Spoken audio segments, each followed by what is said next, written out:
Review: Squid Game Season 3. The third and final season of Squid Game has arrived, and the international hit sensation about contestants fighting for survival in a series of deadly games for life-changing money finishes on a high. The Korean continues Song Guehan's attempt at taking the games down from the inside and wraps up the core story, whilst leaving ample space for what now looks like the start of a Squid Game universe. Squid Game S3 is a step up from the slower-paced second season.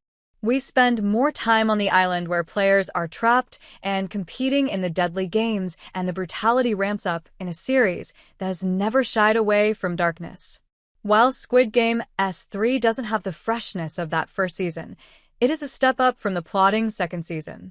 Ji-hyun is still reeling from his failed rebellion and betrayal by a man he thought was on his side. The frontman, played brilliantly by Lee Byung-hun, A Bittersweet Life, I Saw the Devil, Terminator, Genesis, is one of the best characters of the season.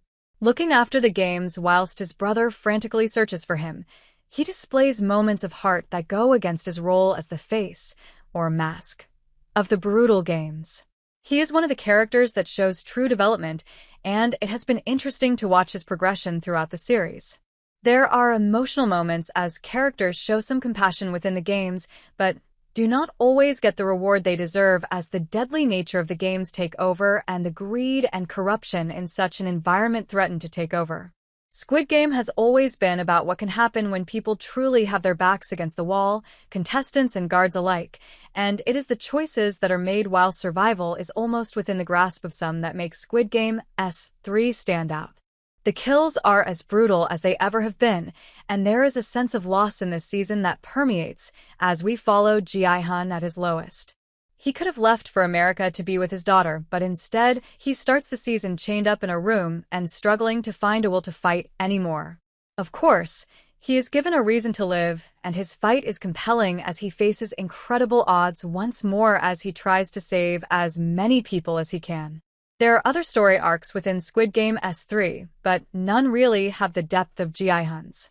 There is a final tease of where the show is heading in the future, and with Squid Game 87 and Squid Game USA already announced, this isn't the end of the hit show. Look for more brutality, more downtrodden folk, more greedy capitalist Westerners, and Cate Blanchett. I can't wait. Whilst it doesn't hit the heights of the first season, Squid Game S3 is a great send-off to what has been a remarkable series.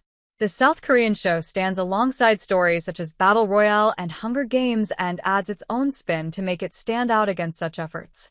Song Ji-hyun is one of the best characters seen on TV this decade, and whilst I am glad to see his story wrapped up with a grimdark bow, I am excited for what else is to come.